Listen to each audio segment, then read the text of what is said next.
Dubai World Cup night. Charlie, good morning to you. It's a big week, I guess, for you, the Dolphin trainers. World Cup week.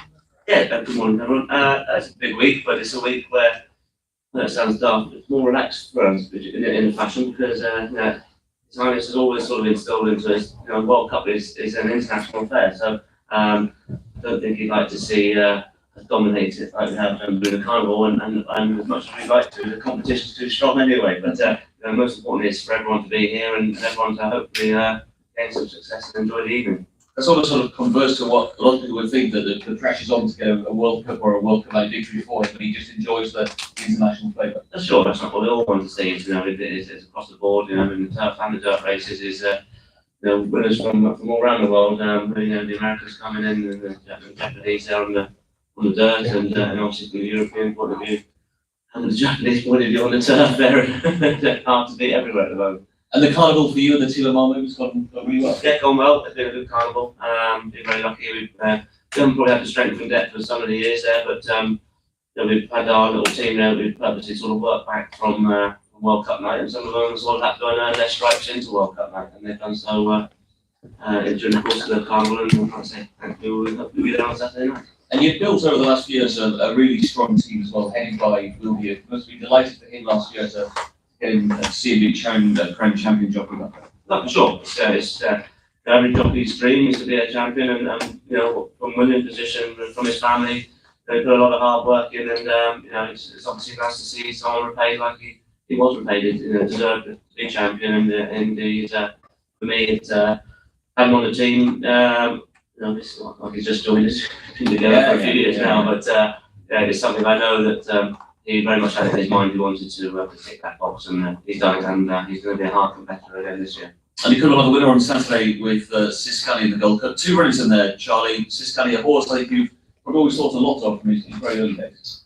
Yeah, he's got a sort of profile that is a good middle distance to 2 mile a day. He's obviously yet to win over 2 miles, but he comes into the race with off the back of a nice win here. The one thing he does for a horse that gets the trip to a level is that he's got a gear change. He travels particularly well, and as we've seen, he has got a turn of foot. So hopefully we can get a nice draw, and it looks as though there's going to be a pace angle there that will ride his race, and hopefully, as I use his tactical pace there at the right end. And he did it quite well last time. He was quite fresh through the race. Have you seen him come forward from that? Yeah, very much so. Like I say, they didn't go a particularly strong gallop, but that was more suited to us really, because I say he's one of the few sort of middle distance horses that has got that good turn of foot.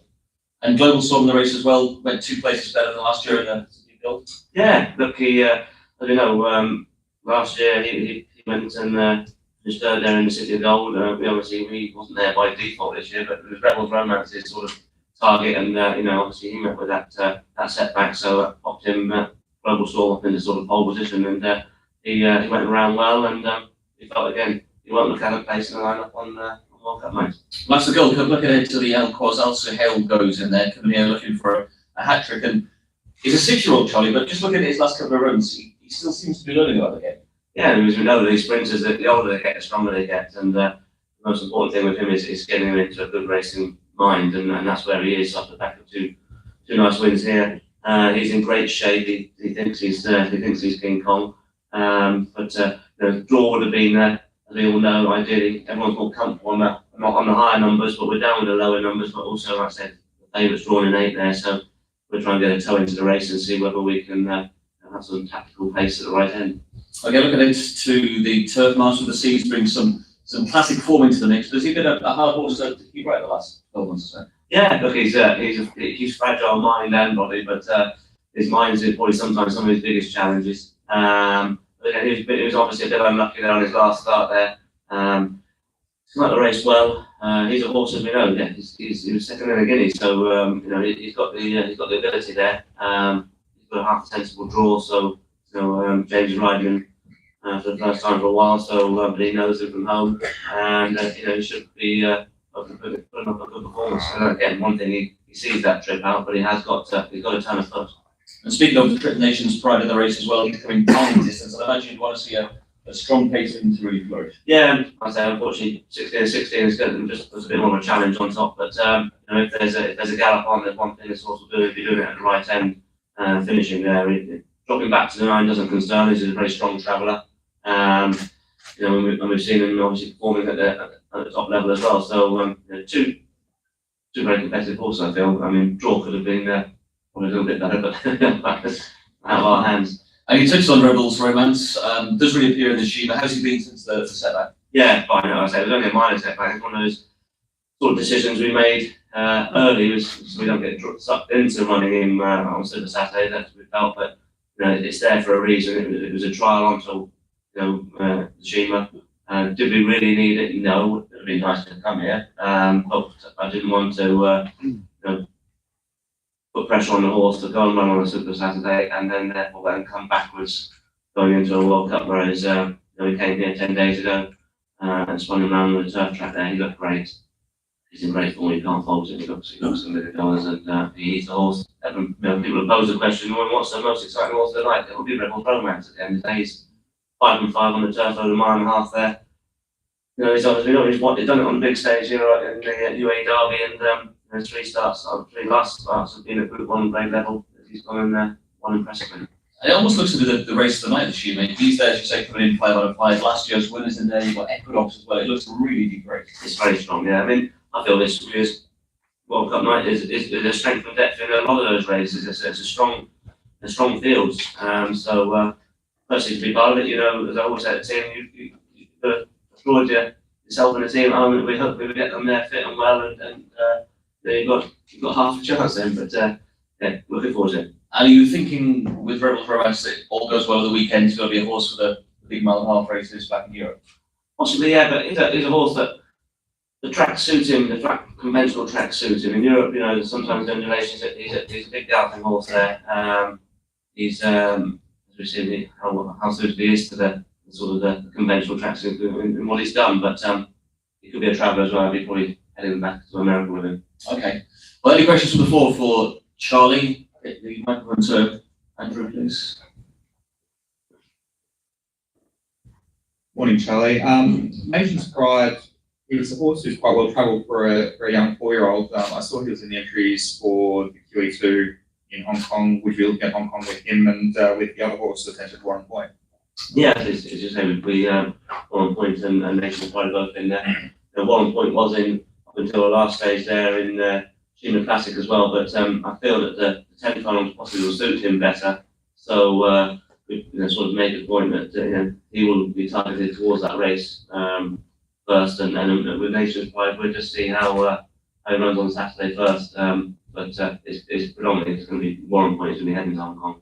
And just quickly as well with Nation's Pride, there's also a race like the Champions and Chaser as well. Will there be any chance to stick in Hong Kong for a race like that? Yeah, I'm just not sure. Like I said, a mile and a half there.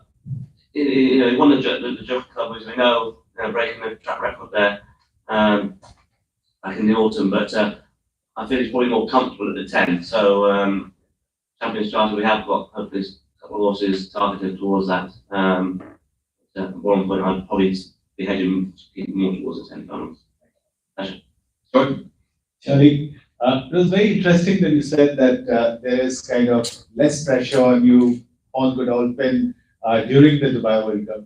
Is that an honest truth, or is it something that your team is telling itself so that the pressure is down?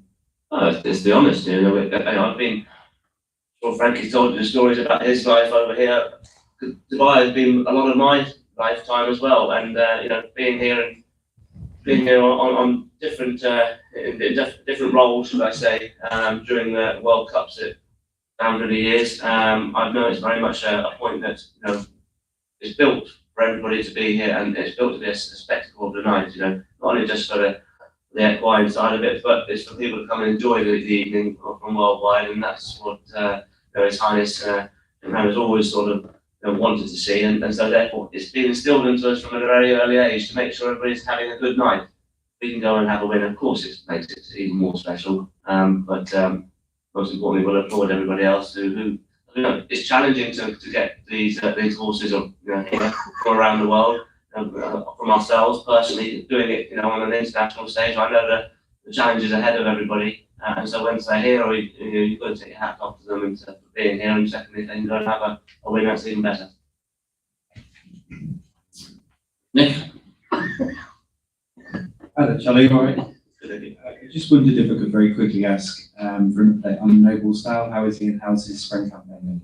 Yeah, he's in great form. Put down the waterfall yesterday back in Newmarket.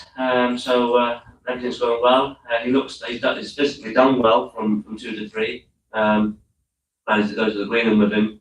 Obviously, last thing there winning the gym crack. So I didn't want to step him up from the 6 to the mile for the Craven. So felt that the right trip is to go to the Greenham, and then therefore, and that looks like it's going to be a decent, strong sort of trial in obviously Charlie and going there as well. So it'll also give us an indicator of what we're going to be doing. If he goes and sees the 7 out strong, then he's going to be therefore right in the mix for the English Guineas. If he looks as though he's just not going through the line as strong, you can be then thinking about, well, do we drop back for a Commonwealth or do we look towards the French Guineas? So there'll be a lot of questions to be answered after the group.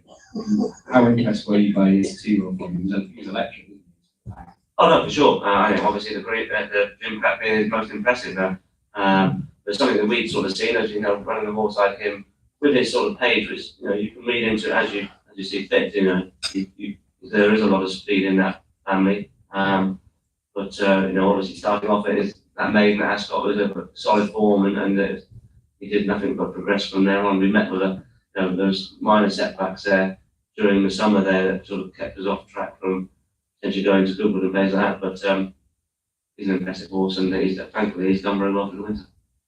Okay, one more from the back row. Was Al-Suhail Al-Qads always on the radar for Al-Suhail, or is he just a late replacement for Creative Force?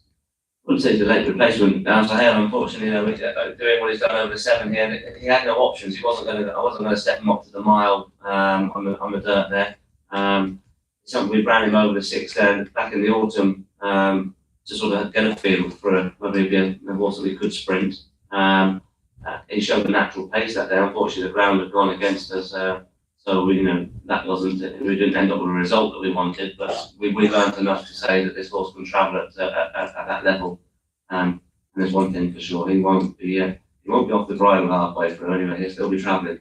Whether he's got that, whether his sprinters can quicken again, that will hopefully be answered on Saturday. Okay, and we'll take one more, and then we'll wrap things up. Charlie Ryan from racing.com. Just a really quick one. I know it's really early in the season looking towards the Melbourne Spring Carnival, but is there any horses you got in mind for maybe Melbourne Cup or a Cox Plate? Melbourne Cup, not as yet. So it's one of those races that I'm not saying it takes time to, you could quite easily say, well, you should know Melbourne Cup horse by now, but realistically, from a European point of view, as you know, we're campaigning first half of the season there, as we will see fit in Europe, and then, you asked me this, thankfully, many years ago now, but cross country, had I known, sat here that he was going to be a Melbourne Cup horse from his 3-year-old career, no, but he had the profile that builds into one, and I'm hopeful that we will be finding one, and it's a race, of course, we'd love to get back to. We haven't been there for a couple of years now, simply because we haven't had that right horse. I know you posed a question to Frankie, and it's all very well saying that, so we're going to go down and have a run in the Melbourne Cup, but it's a long way to go and have a run. You're always going down there with the right horse, you're going to be competitive with them. I felt that thankfully we've been there and done that, but there's a great angle on what we need to go down there with competitive. So we're better luck, we'll be finding something over the course of the next few months that we'll be making our way down there. Just quickly, Cox Plate, any horses in that? Look, I mean, we spoke about Nation's Pride and all like that. He might be a type of horse that could end up going down there. But again, it's sort of that time of year, it's a bit too early for us. We've got a lot of water under the bridges yet. Okay, shall we final one?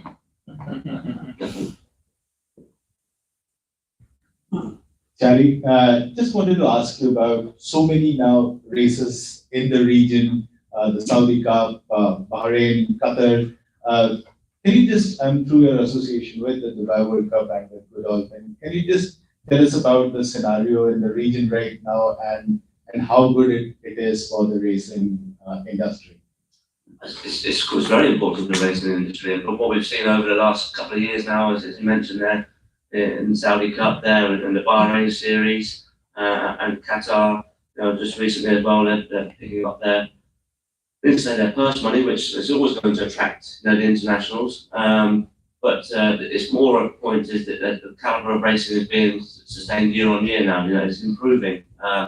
You can often say, well, as soon as the purse money is put down, that everyone will have a crack at it because that's what's the most attractive part about it. But as you've seen now over the last few years, it's got the actual racing itself has got stronger, and therefore it brings it to for the World Cup. I think that's why we're seeing the fields being as strong as they are on Saturday. That we've had horses that are competing in Qatar and in Bahrain and in Saudi there that thankfully are now on that sort of tour that they're one of their final destinations in the early part of their season is going to be here on on World Cup match. Sorry, so I think it's very important, and it's more importantly from an international point of view.